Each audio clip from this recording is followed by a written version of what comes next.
How Carlos changed throughout Descendants. Don't we all just love Carlos Oscar De Vil? He's a part of the villain kids family with traces of evil in him. In fact, he is one of the nicer villain kids and rarely does anything bad. Having been brought up like a slave by his mom, he follows everything his mother tells him to do and does not like breaking any rules that have been set. Welcome to Riveted, and here is how Carlos has transformed throughout the Descendants movies. The beginnings. Born and brought up in the Isle of the Lost, Carlos's mother was cruel to him and made him believe that dogs are ferocious animals. This led to his fear of the canines, and he thought that they were no man's friend. He is a jumpy and anxious fellow, and with the skills of a tech prodigy, he embarks on a mission to connect the Isle of the Lost to the rest of the world with the other villain kids. In the first Descendants movie, we see Cruella De Vil mistreating her son Carlos. She forces him to touch up her roofs, scrape bunions off her feet, and even fluff up her fur. So cruel. Jeez.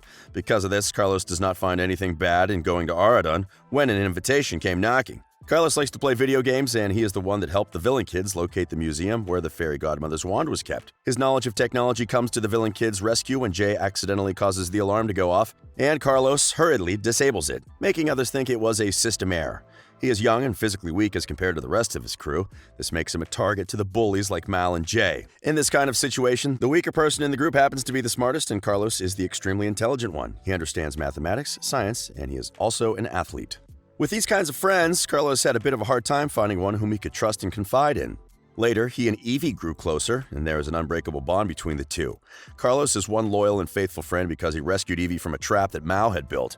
Speaking about friendship, when he goes to Aradon with his friends, he doesn't seem to do well with sports, so Ben decides to help him out, but during his sprinting practice, he gets chased by a dog named Dude. Ben makes him understand that dogs are friendly and that they do not harm human beings. So Carlos starts to change his attitude toward dogs, and in particular, Dude. Dude follows Carlos wherever he goes, and at one point, Cruella sees him and calls him an earmuff. As a loyal friend and determined to protect Dude, Carlos defends him against his mother. Fashion. When it comes to fashion, Carlos does not take any chances either. Just like his villain kids' friends, his type of dressing is made up of leather with his mother's iconic colors, black, red, and white. He is mostly seen wearing a leather jacket with red sleeves, shorts made of the same fabric as his jacket, and a pair of boots with a black and white piece of fur dangling on his waist. Like his mom, Carlos has white hair with black roots. He changes to a black coat, white shirt, red tie, black shot, and boots in Aradon prep, but still has his dangling piece of fur on his waist. The leather villain type of dressing, as we came to understand, is a type of dressing that was not good for a school-going fellow, so he had to change to fit into the school system. Midway. Now in Aradon, the new life experience changed our good villain's life drastically. With a growing sense of self-confidence, Carlos managed to overcome his fear of dogs. We can't say he was a lousy villain kid because he always had a soft heart for his friends. The people he mingled with in the Isle of the Lost made others believe he was actually a bad person. So we also see Carlos leaving his wicked ways and deciding to choose the good side. Earlier, we found out that Carlos was seen as a weak individual, but now he's a different kind of person altogether. With his dog, Dude, by his side, Carlos has enough courage to take on whatever lays ahead, and this is shown when Ben, Evie, and Carlos decide to go and get Mal back from the Isle. We can't forget the fact that Ben does not know the ways of the wicked, so they embark on teaching him some moves to sneak in the Isle without being noticed. Carlos's hair has also changed as it has grown longer on one side, and he has also parted it on the left side. Maybe he has started to feel like he needs a different identity because he's chosen the good side. His dressing pattern is also different, or it has been enhanced. He is seen wearing red and black pants with a jacket that has his emblem at the back with shades of red, black, and white. He also has a leather bag that he carries along with him. Cool. Carlos now has everything he ever wanted. His friends are happy. He finally has no fear of the canines, but oops, his heart is missing a companion. He develops feelings for Jane, but struggles to express himself. The first thing one does when he or she falls in love is to seek advice from their close friends. So Carlos opens up to his friend Jay and gets disappointed because Jay is actually green and does not know a thing or two about dating. Poor Jay. After a series of struggles with the help of his friend Dude, Carlos finally gathers enough courage to ask Jane to be his date for the cotillion. The former timid and self-doubting Carlos, who could not even face his bullies, let alone a cruel mom, has the guts to ask a girl out and hope that it will turn to something more than a date? Well, no one saw that coming. The fully grown Carlos De Vil.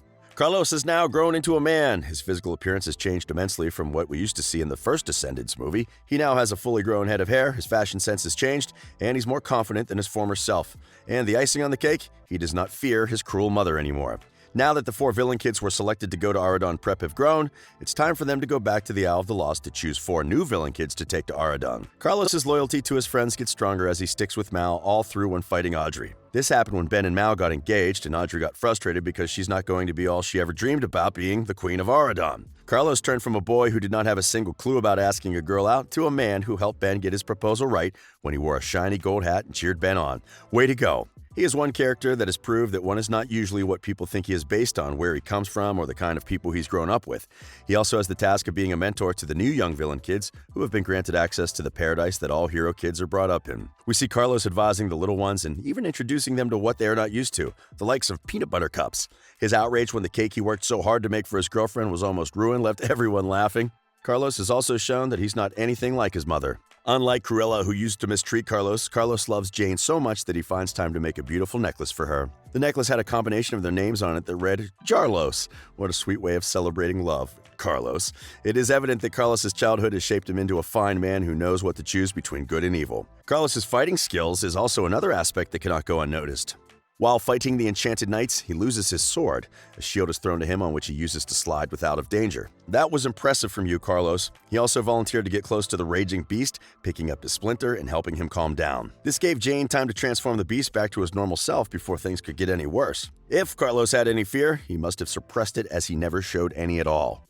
Descendants 3 had one simple message. It was tailored to show us that everyone deserves to be given a chance regardless of where one comes from or the kind of past they've had. Everyone definitely deserves an opportunity to prove themselves, and Carlos was a great example. He brought this message to light when he saved the pirates, who became his friends, and he also proved himself when Ben was turned into a beast.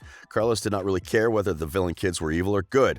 All we did first was to make sure that they were safe and deal with the problem of their character later. Such a selfless act from someone who has gone through a lot in life.